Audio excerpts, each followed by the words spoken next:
তোমার উপর অবধারিত করে নাও দীর্ঘ নীরবতা, দীর্ঘ সময় চুপ করে থাকা বিষয়টা তোমার উপর অবধারিত করে নাও। ফাইতাহু মাকরাদাতুল লিশ-শাইতান, কারণ এই কাজের মধ্য দিয়ে শয়তান বিতাড়িত হয়ে যায়। সুবহানাল্লাহ। ওয়া আউনুল লাকা আলা আমরি দীনিক, দীর্ঘ সময় চুপ থাকলে তোমার দিনের প্রতিটা কাজ করার ব্যাপারে আল্লাহ তোমাকে সাহায্য করবে। বা দীর্ঘ নীরবতার ব্যাপারটা দিনের প্রতিটা কাজ করার ক্ষেত্রে তোমাকে সহযোগিতা করবে। খোঁজ ধরে বললাম, জিদনি ইয়া রাসূলুল্লাহ, ইয়া রাসূল সাল্লাল্লাহু আলাইহি ওয়াসাল্লাম, আমাদের আরো বাড়িয়ে দিন, আরো কিছু বলুন, আরো কিছু ওসিয়ত করুন। ক্বালা, তিনি বললেন, ইয়াকা ওয়া কাসরাতাদ দুআইক, সাবধান থাকবে, বেশি বেশি হাসবে না। ফাইন্দাহু ইউমিতুল কলিব, কারণ যারা অধিক পরিমাণে হাসাহাসি করে তাদের কলব মরে যায়, তাদের কলবের মৃত্যু ঘটে। ওয়ায়াযহাবু বিনূরি ওয়াজহি, এবং চেহারার মধ্যে নূর চলে যায়, চেহারাগুলো জ্যোতি বা নূর থাকে না। কুলতু জিদনি ইয়া রাসূলুল্লাহ, ইয়া রাসূল সাল্লাল্লাহু আলাইহি ওয়াসাল্লাম, আমাকে আরো বাড়িয়ে দিন, আরো কিছু ওসিয়ত করুন। ক্বালা, এবার তিনি বললেন সাল্লাল্লাহু আলাইহি ওয়াসাল্লাম, কুলিল হাক্কা ওয়া ইন কানা মুররান, সর্বদা সত্য কথা বলবে, সত্যের উপর থাকবে যদিও এটা অন্যের কাছে তিক্ত হয়। সত্য কথা বলবে যদিও এটা তিক্ত শোনায়। কুলতু জিদনি ইয়া রাসূলুল্লাহ, তিনি বলছেন, আমি বললাম, হে আল্লাহর রাসূল, আরো বাড়িয়ে দিন আমাকে। ক্বালা, এবার নবীজি বললেন সাল্লাল্লাহু আলাইহি ওয়াসাল্লাম, লা তাখাফ ফিল্লাহি লাকমাতা লাইলা, আল্লাহর পথে কাজ করার ব্যাপারে বা আল্লাহর পথে চলার ক্ষেত্রে, আল্লাহর দ্বীন পালনের ক্ষেত্রে নিন্দুকের নিন্দা পরোয়া করবে না। আল্লাহর ব্যাপারে নিন্দুকের নিন্দার সমালোচনার পরোয়া করবে না। কুলতু জিদনি ইয়া রাসূলুল্লাহ, তিনি বললেন, আমি বললাম যে আরো বাড়িয়ে দিন ইয়া রাসূল আমার জন্য।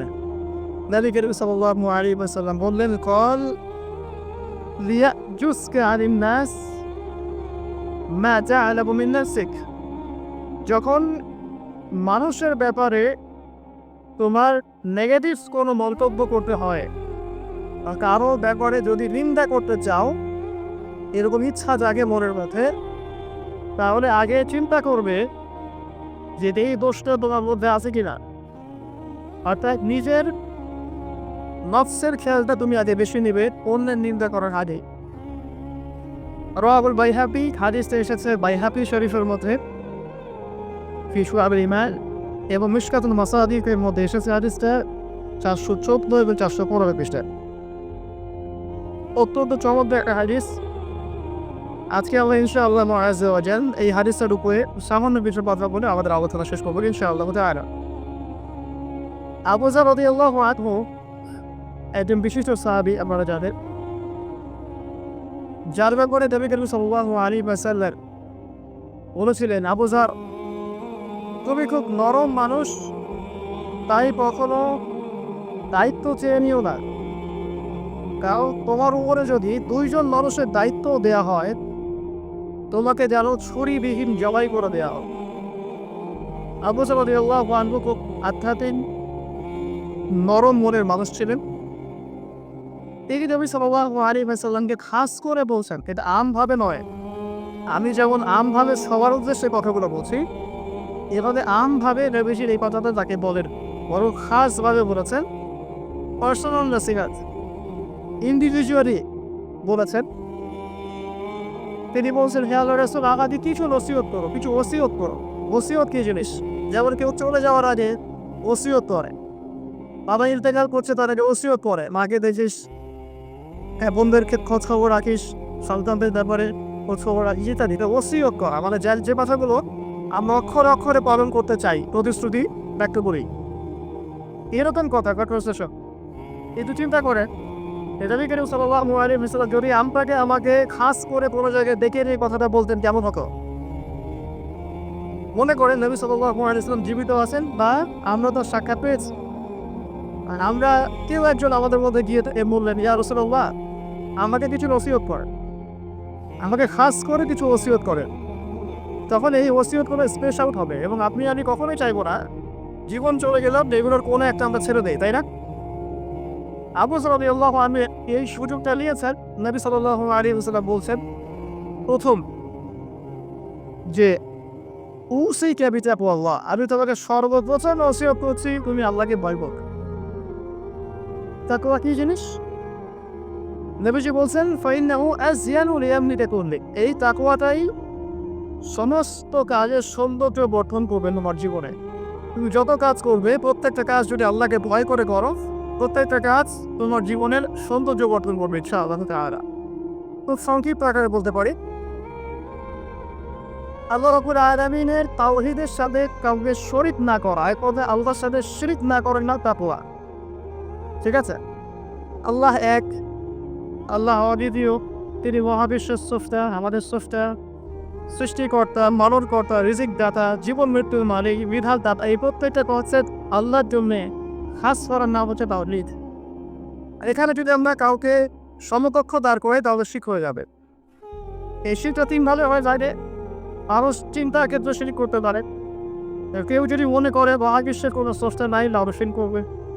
কেউ যদি মনে করে স্রষ্টা আরও একজন আছেন বা একাধিক আছে তাহলে শিরক করবে।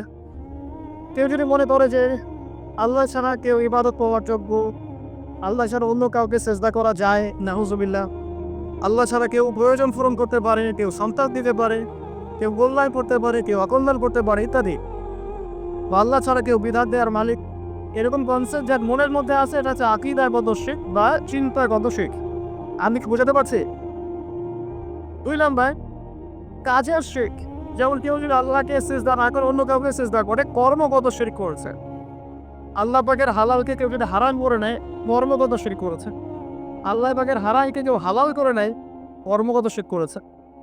আল্লাহর কাছে দোয়া না করে মৃত মানুষের কাছে দোয়া করে, শিরক করেছে। এগুলো কাজ করতে গিয়ে শিরক করেছে। ইভেন আল্লাহর নামে কসম না করে অন্য কারোর নামে কসম করলেও শিরক হয়ে যায়।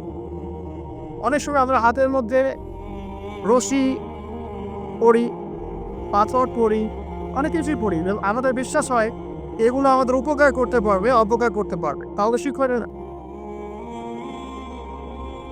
সন্তান আল্লাহদের, যদি আমরা মনে করি যে মাজারে গিয়ে দোয়া করলেই সন্তান পাওয়া যাবে, শিরক হয়ে যাবে। আর শিরক এমন একটা যে বাদটা আল্লাহর পাক তওবা ছাড়া মাফ করেন না। মৃত্যুর আগে যদি তওবা করে মানুষ, ইনশাআল্লাহ আল্লাহ পাক মাফ করে দিবেন। যদি তওবা না করে মারা যায়, সম্ভাবনা বেশি ব্যক্তি জাহান্নামে যাবে, নাউজুবিল্লাহ। কারণ প্রত্যেক 999 জন মানুষ জাহান্নামে যাবে যাদের আমল নামায় শিরকের পাপ থাকবে। আল্লাহ পাক সূরা নিসার মধ্যে বলেছেন, ইন্নাল্লাহা লা ইয়াগফিরু আন ইউশরাকা বিহি ওয়া ইয়াগফিরু মা দুনা যালিকা লিমান ইয়াশা। আল্লাহ পাক শিরকের গুনাহ ব্যতীত যে কোনো গুনাহ যাকে ইচ্ছা মাফ করতে পারে। যে কোনো গুনাহ। আপনি জিনা করেছেন, সিজদা করেন, ফিরে আসেন, আল্লাহ মাফ করে দেবেন ইনশাআল্লাহ। আপনি সুদ খেয়েছেন, দীর্ঘদিন সুদ থেকে ফিরে আসেন, দীর্ঘদিন মায়ের সাথে জিনা করেছেন সুদের মতো দিয়ে, তওবা করে ফিরে আসেন, আল্লাহ এখনই মাফ করে দেবেন ইনশাআল্লাহ। আপনি খুন করেছেন মানুষকে, যদি আপনি চিন্তা করেন যে আমার অপরাধ হয়েছে, আপনি তওবা করে খালেস হয়ে ফিরে আসেন, আল্লাহ মাফ করে দেবেন ইনশাআল্লাহ। ব্যভিচার করেছেন, বিবাহিত হওয়ার পরেও জিনা করেছেন, এই ব্যক্তির কিন্তু পৃথিবীতে বাঁচার আসলে কোনো অধিকার নাই। তারপরেও যদি সে ওপরে তওবা করে ফিরে আসে রাতের অন্ধকারে, আল্লাহ চাইলে মাফ করে দেবেন ইনশাআল্লাহ। যে কোনো পাপ আল্লাহ পাক যাকে ইচ্ছা মাফ করতে পারেন, শিরক ছাড়া। শিরক যদি তওবা না করে মারা যায়, বেশিরভাগ সম্ভাবনা হচ্ছে সে জাহান্নামে যাবে। আরেকটা ডেঞ্জারাস বিষয় হচ্ছে, শিরক করে মারা গেলে কবরে রক্ষক উত্তর দিতে পারবে না। যারা রক্ষকে উত্তর দিতে পারবে, নিঃসন্দেহে তারা কখনো শিরক করে নাই, আল্লাহ পাকের তাওহীদের উপরে ছিল। আমরা শিরকের অনেক কিছু বুঝেছি, কি আধুনিক একটা শিরক বুঝি না, আধুনিক শিরক। এটা যেমন আল্লাহ পাক যা নাজিল করেছেন, এখানে যে বিধানগুলো আছে এগুলোকে যদি কেউ ডিনাই করে বা এগুলোকে পাশ ফিরিয়ে অন্য কোনো বিধানকে বেটার মনে করে, আল্লাহর বিধানে চাইতে বেটার মনে করে বা সমকক্ষ মনে করে, এটাও শিরক। এটাও শিরক। আল্লাহ পাক কিছু হালাল করেছেন, আমরা যদি মনে করি এটা হারাম, তাহলে শিরক, এটাও শিরক। সূরা তাওবার 31 নম্বর একটা পড়ে দেখবেন ইনশাআল্লাহ তাআলা। যাই হোক, তাকওয়ার প্রথম স্টেজ হচ্ছে আমাদের বেশি শিরক করা যাবে না, তাওহীদে থাকতে হবে ইনশাআল্লাহ তাআলা। 2 নম্বর, আল্লাহ পাকের যত আদেশ আছে এগুলোকে মেনে চলার না তাকওয়া। ফর এক্সাম্পল সালাত, সওম, সাদাকা, হজ, উমরা, যাকাত, সত্য কথা বলা, পিতামাতার খেদমত ইত্যাদি যতগুলো আদেশ কোরআন এবং সুন্নাহর মধ্যে আছে এগুলোকে মেনে চলা তাকওয়ার পরিচয়। 3 নাম্বার, আল্লাহ পাকের যত নিষেধ আছে এই সমস্ত নিষেধগুলোকে বর্জন করার নাম তাকওয়া। শুধু আদেশ মানলাম, নিষেধ বর্জন করলাম না, এটা আসলে প্রকৃত তাকওয়ার পরিচয় নয়। আজকে আমরা মাশাআল্লাহ সবাই সালাত করেছি, কালকে সকালে যদি আবার সুদি লেনদেন করি আমার মধ্যে তাকওয়া আসলে নাই। আমি ধর্মীয় জীবনে পাক্কা মুসল্লি হলেও অর্থনৈতিক জীবনে পাক্কা সূক্ষ্ম থেকে গেছে। এই অবস্থা যদি তওবা না করে মারা যায়, মায়ের সাথে জেনার অপরাধ নিয়ে কিয়ামতের মাঠে উঠবে ইনশাআল্লাহ। এটা আমার কথা না, নবী সাল্লাল্লাহু আলাইহি ওয়াসাল্লাম বলেছেন, সহিহ বুখারীর হাদিস। যে কোনো আলেমকে জিজ্ঞাসা করবেন, যে কোনো মাদ্রাসায় যাবেন, যে কোনো প্রকাশনী বুখারী শরীফ কিনেন না কেন, হাদিসটা পাবেন, যে ব্যক্তি 1 দিরহাম সুদ খেলো সে যেন 36 বার জেনা করলো। আপনি যদি জানেন যে আপনার ক্লোজ কোনো ফ্রেন্ড বা আত্মীয় বা whoever is সে জেনা করে বেড়ায় বা মেয়েদের সাথে একাধিক মেয়ের সাথে তার সম্পর্ক আছে, ইলিগাল রিলেশনশিপ, আপনি নিশ্চয়ই তার থেকে সম্মানের দৃষ্টিতে তাকাবেন। রাখিনুজ্জামান এমন একটা চোখ যেখানে সুদ থেকে বাঁচা সো ভেরি ডিফিকাল্ট। এখানে হাজারে খুব কম মানুষই সুদ থেকে বাঁচতে পারবে। যারা বেঁচে থাকবে তাদের গায়েও সুদের ছিটাফোনা এসে লাগবে। আর এই যুগের কথাই নবী সাল্লাল্লাহু আলাইহি ওয়াসাল্লাম হয়তো বা বলেছিলেন, আল্লাহু আ'লাম, আল্লাহ ভালো জানেন, যে এমন একটা যুগ আসবে যে যুগে ম্যাক্সিমামই সুদখোর হবে। যে ব্যক্তি সুদের ছিটাফোঁটা মানে সুদের পাপ থেকে বেঁচে থাকতে চাইবে, ওর গায়েও গিয়ে সুদের ছিটাফোঁটা নিয়ে লাগবে। এটা সেই যুগ না? আপনি বুঝতে পারছেন না হয়তো, এটা সেই যুগ। আপনি মনে করছেন দাড়ি, টুপি, পাগড়ি, জুব্বা মাশাআল্লাহ সব লাগাই দিছি, হ্যাঁ, বাইরে একটা সাইনবোর্ড আছে, আমি মৌলবী, আল্লামা, আমি একজন দায়ী বক্তা, কিন্তু সুদের যে ওই ছিটাফোঁটা এটা আপনার কাছে আমার কাছেও আছে। হয়তো আপনি বুঝতে পারছেন না। কখন বুঝবেন? যখন ইসলামিক অর্থনীতির বইগুলো পড়তে পারবেন। আর শুধু ইসলামিক অর্থনীতির বই যথেষ্ট না, এর পাশাপাশি আমাদের দরকার এই প্রচলিত যে IMF, ইন্টারন্যাশনাল মনিটারি সিস্টেম, এর নীতিগুলো জানা। তখন কি আপনি বুঝবেন ওয়ার্ল্ড ব্যাংক কী জিনিস, IMF কী জিনিস, ঠিক আছে? তখন বুঝবেন যে পেট্রো ডলার কী জিনিস, তখন বুঝবেন যে হার্ড কারেন্সি, সফট কারেন্সি কী জিনিস, এখন বুঝবেন না। আর যেহেতু বুঝবেন না, অতএব আমি এগুলো বলেও লাভ নাই। যেহেতু আপনি বুঝবেন না, আমি যদি এখন এসব নিয়ে কথা বলি আপনার কাছে মনে হবে এসব কি উল্টা পাল্টা কথা কইতেছে, ঠিক আছে? তো যাই হোক, আগে আল্লাহর ওয়াস্তে ইসলামিক ইকোনমিক্স পড়েন এবং ইন্টারন্যাশনাল মনিটারি সিস্টেম সম্পর্কে পড়েন। প্রত্যেক স্টেটের প্রধান যারা আছেন তারা জানেন যে ওয়ার্ল্ড ব্যাংক কী জিনিস, তারা জানেন IMF কী জিনিস। ঋণের এমনি কোনো কান্ট্রিকে তারা ঋণ দিবে না, একটা বিশাল বড় সুদের জালে ওদেরকে ফেলবে, তারপর জনগণের রক্ত চুষে সুদ শোধ করতে হবে। আর যারা পারবে না, ওরা যে শ্রীলঙ্কার মতো দেউলিয়া হয়ে যাবে। ও কেন দেউলিয়া হয়ে গেছে? বিকজ ও ঋণ শোধ করতে পারছে না, বাস দেউলিয়া। তো যাই হোক, পড়াশোনা করেন। আমি একজন স্কলারের নাম বলে দেই, এক লেকচারে তো সব বলে দেওয়া সম্ভব না। সম্ভব? আমি রাস্তা দেখাচ্ছি আপনাদেরকে। আপনারা আল্লামা তকি উসমানীর বইগুলো পড়েন, নাম শুনেছেন? আচ্ছা, নাকি এখন বলবেন উনি তো হানাফি মাযহাবের, আমি তো আহলে হাদিস পড়বো না, এটা বলবেন নাকি? আল্লামা তকি উসমানী এই বিশ্বের সবচেয়ে বড় আলেমদের একজন। আল্লামা তকি উসমানী এই বিশ্বের সবচেয়ে রিনাউন্ড আলেমদের একজন। তার ইসলামিক অর্থনীতির যে পুরো সিরিজ আছে, আল্লাহর ওয়াস্তে বাসায় কিনে একবার পড়ে দেখেন অর্থনীতি কি জিনিস, আপনি কিসের উপর দাঁড়িয়ে আছেন। পড়া যাবে না ইনশাল্লাহ? আপনি তাকে ভালো যদি নাও বাসেন তাও পড়ে দেখেন। মনে করেন আপনি একটা কমিউনিটির মধ্যে আছেন বা একটা সংগঠনে আছেন বা একটা ঘরানার মধ্যে আছেন, তাহলে কি অন্য ঘরানার বইপত্র পড়া যাবে না? হারাম হয়ে গেছে নাকি? এই যে সংকীর্ণ মানসিকতা থাকলে ভাই হেদায়েত পাওয়া যাবে না। আর আপনি যে মনে করছেন আমি একদম হকের উপর আছি, আপনি সঠিক পথে আছেন ঠিকই, তবে এটা সঠিক ভুল পথ। কথা বুঝতে পারছেন না? আপনি মনে করছেন যে আমি একদম চূড়ান্ত সঠিক বিষয়ের উপর আছি। হ্যাঁ, আপনি সঠিক বিষয়ের উপর আছেন ঠিকই, বাট আপনি সহি একটা ভুল পথে আছেন। এটা বুঝবেন পরে, যখন জ্ঞানের পরিধি বাড়তে থাকবে তখন বুঝবেন যে সহি পথ কোনটা, সহি ভুল পথ কোনটা। মুসলিমদের মধ্যে ফাটল সৃষ্টি করে জান্নাতে যাওয়া যায় না। যায়? পুরো মুসলিমরা একটা উম্মাহ, এবং যারাই মুসলিম উম্মার মধ্যে ফাটল সৃষ্টি করতে চায় এরা উম্মার বন্ধু নয়, শত্রু। মুসলিম উম্মার মধ্যে কোনো ফাটল সৃষ্টি করবেন না। সবার মাঝখানে হৃদ্যতা ভালোবাসার বন্ধন থাকবে। যদি বিভিন্ন ধর্মের মানুষ একসাথে বসবাস করতে পারে একটা দেশে, তাহলে বিভিন্ন তরিকা এবং মাযহাবের মানুষও একসাথে থাকতে পারবে একটা দেশে ইনশাআল্লাহ। আমরা আমাদের মাঝে ইখতিলাফি বিষয় থাকতে পারে, কিন্তু দিন শেষে আমরা সবাই মুসলিম ইনশাআল্লাহ।